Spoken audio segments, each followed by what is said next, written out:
right, so we're back on Sporting Comments. I'm David, got Tom on my right. And one thing we were just talking about, one thing that just kind of came up, a really interesting thing I was thinking about the other day. What if all of our greatest sports stars here in the United States, all our superstars, played soccer? How good would we be? Because right now, I would say that we're on par with the rest of the world. We can compete. We haven't missed a World Cup in a very long time.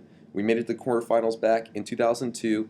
I know that the team's been getting better. We have athletes. But what if someone like Dwight Howard was our goalie? With his size and his vertical, I can imagine he'd be pretty freaking good. I mean, I know he's tall, and teams could probably. I know people out there, soccer fanatics, are going to say, "Oh, you can sneak the ball at his legs." But remember, he's still a pretty athletic guy, and they could train him up. I mean, it's just funny, like LeBron James, putting him at midfield. Kobe Bryant, have you seen him? Because Kobe grew up in Italy. Kobe out of the three, I think, would be the best. He's an AC Milan fan, and he's really good at dribbling. Sometimes before basketball games, you'll see him dribbling a basketball with his feet. Mm-hmm. I mean, it's pretty impressive how well he can juggle those. And I just can't help but wonder, if all this talent that we had, how good would the United States be? I think we'd be freaking amazing. I think we'd be on par with Spain and Brazil. If we could commit that talent to soccer itself. You look at those other countries, soccer is their number one. Soccer is their football and basketball combined. Mm-hmm. You see, well, even with the Big Four, if you took all of our top athletes from the Big Four and trained them for soccer, I think we'd be unstoppable. Yeah, I mean, heck, even Ocho Cinco went out for an MLS team, and he made the first cut. Exactly. And he was past his prime. And I think the big thing we got to ask is, what do we have to do to make that happen? Because soccer is a game that is really easy to play and really easy for everyone to pick up. Because you think about one of the reasons I think baseball is dying is because, you want to go out and play baseball, you almost have to be in a middle class to upper class family, because you got to pay for the mitt, you got to pay for the bat, you got to go get a ball, you got to get some cleats, you got to find a field to do it at now. That's getting more and more difficult. Soccer, you just need a ball. It doesn't really matter. You can have a kickball, you can go practice soccer, you have a hacky sack. I mean, that's all you need. You don't really need anything. And yeah, okay, throw some shin guards in there, whatever, if you want to play organized soccer. But to be a good soccer player, you don't need all this special training.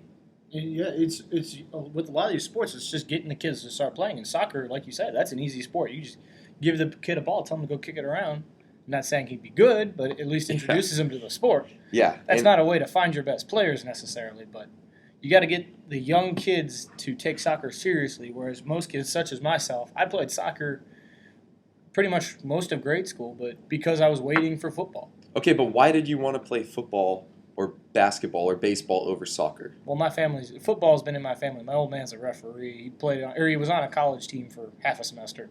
So it's just one of those things. It's an American sport too. Like you see all these people, especially come World Cup time, there'll be these people that are like, "Oh, soccer is that communist sport. Why are we watching this? Why are we rooting for it?"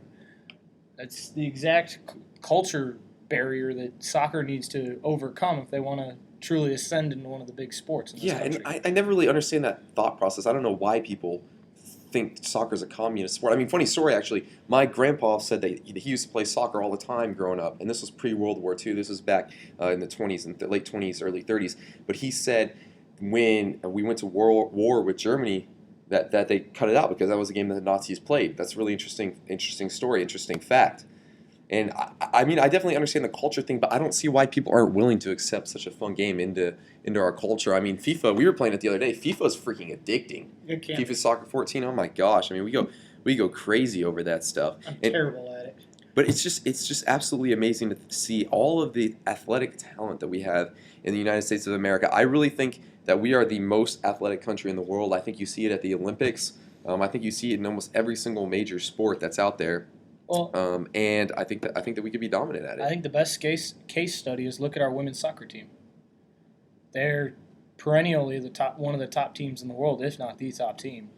And I can't think of a sport really that gets more press nationally than women's soccer. I think it gets more positive attention. Out of women's sports. Right, out of women's sports. Yeah. I think it gets more positive press and it generates more excitement than women's basketball. And Lord knows I don't even know if there's a softball league anymore.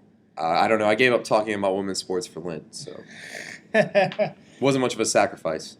But the point being made, you still know the players on the women's soccer team. Right. So, and I couldn't name 5 women basketball players right now. I could name 5 women soccer players that have played in my lifetime. Alex Morgan. I know Hope who she Solo, is. Mia Hamm, She Brandy doesn't play Chastain. anymore. Well, yeah, I know. But you said in your lifetime. Yeah, and then the one with the short hair, whose name I'm forgetting at the time. But you know what she looks like. Yes. But back to our point, with soccer, it's literally you just have to get it to become more of an enticing option to young males to get them into the sport. And I'm not just talking the Hispanic culture, which coming from a city that has a large chunk of Hispanics, that's where most of the good soccer players in Chicago come from. Now, there are some good white players, there are some good black players. I'm not being stereotypical, but that's the culture that primarily focuses on the sport. Well, yeah, because I mean that's because I think it goes back to what you said about your family, and I think that if you have a family from a Latin American country where soccer is the number one sport, then their kids are going to like the sports that their family likes, just like you like football, basketball, and baseball. Close. Yeah, But hockey too. We'll go ahead and throw hockey in there. Hockey. Yeah. But no, I'm really interested to see in the future going forward because there was actually within the age group, there's a survey that just came out within the age groups of 13 to 17. MLS is now on par with MLB. Does that surprise you? Is that because In terms of popularity? It doesn't, but I wonder if it's because MLS is growing or MLB is falling. It's a combination of both. Okay. If you look at the graph, MLS is trending upwards, MLB is trending downwards. I also think it goes back to our culture, like we were saying. I mean, soccer is a fast-paced sport, and yeah, there's not a lot of scoring, but no, there's up-tempo in soccer. You give me that look, but there's up-tempo in soccer. Baseball, I mean, I enjoy it. It's good, and it's relaxing. It's a good way to end a hectic week, to have a beer and watch a baseball game. But if you're a kid and you've been playing Xbox and PlayStation, you got your phone in front of you all the time, baseball's boring. Oh yeah, no. There was a discussion I saw yesterday on Sports Center. Some executive that will not be named because this idea is so radical, until I wouldn't even give his name. Someone suggested 7-inning games for the majors. I don't think that's a stupid idea. It's not a stupid idea. It would help protect the pitchers. I think we would see a lot less injuries. I think it would. When do we see the seventh inning stretch, though? That's a good question. The fourth inning? Fifth inning stretch? That would change the dynamics of the bullpen completely. Yeah, when you think about it. It really would. And I'm not completely opposed to that. I don't think that we should necessarily go for the home run. A home run ball, no pun intended. Yeah. There are small changes you can make before going to such a drastic change. Yeah, but I don't know. I go to baseball games now. I get kind of bored. This is also a fallout of the steroid era where everybody's like, when's the next home run going to happen? And now they're playing baseball like it was played pre-1994, 95-ish when that started happening. Especially with our generation, you look at us, people you and my age, we start really remembering baseball in the middle of the steroid era. You remember the Mark McGwire, Oh, Sammy yeah, I Sosa remember Mark race. McGwire, Sammy Sosa, Ken Griffey Jr. Oh, Griffey, they don't He think faded Griffey. off, but he was on pace for a while there. But it's players like that got our attention.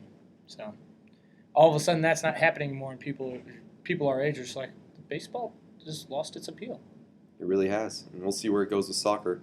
And it's just, like I said, it's just a matter of time, I think, before our athletes here in America start to gravitate towards soccer and really start to make it a game that they love as well. It's going to be really The interesting to question watch. is, will it replace football?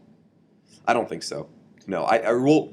Maybe not for a while, because for the longest time, baseball was America's pastime. I think now. I think it's still considered America's pastime. Well, we still call it America's pastime, but I think if you look at the numbers, football is America's pastime. No, Because everyone, look at what the Super Bowl is. I don't know how you can say that isn't America's pastime. It's It's an American national holiday. it really is. It really is. Except for congressional orders. But What does that mean? Congress hasn't made it a national holiday yet. Oh, yeah. Well, screw them. Okay, if the U.S. goes to the World Cup and win, or goes to the championship, should that day be a national holiday? Not permanently, but just that day. Should Obama just close down everything so everyone can watch the game? Sure, why not? Yeah, hell yeah. Well, that's another episode of Sporting Comments. Hope you enjoyed it. Sorry we went off on a bit of a tangent about baseball, but I think it was relevant.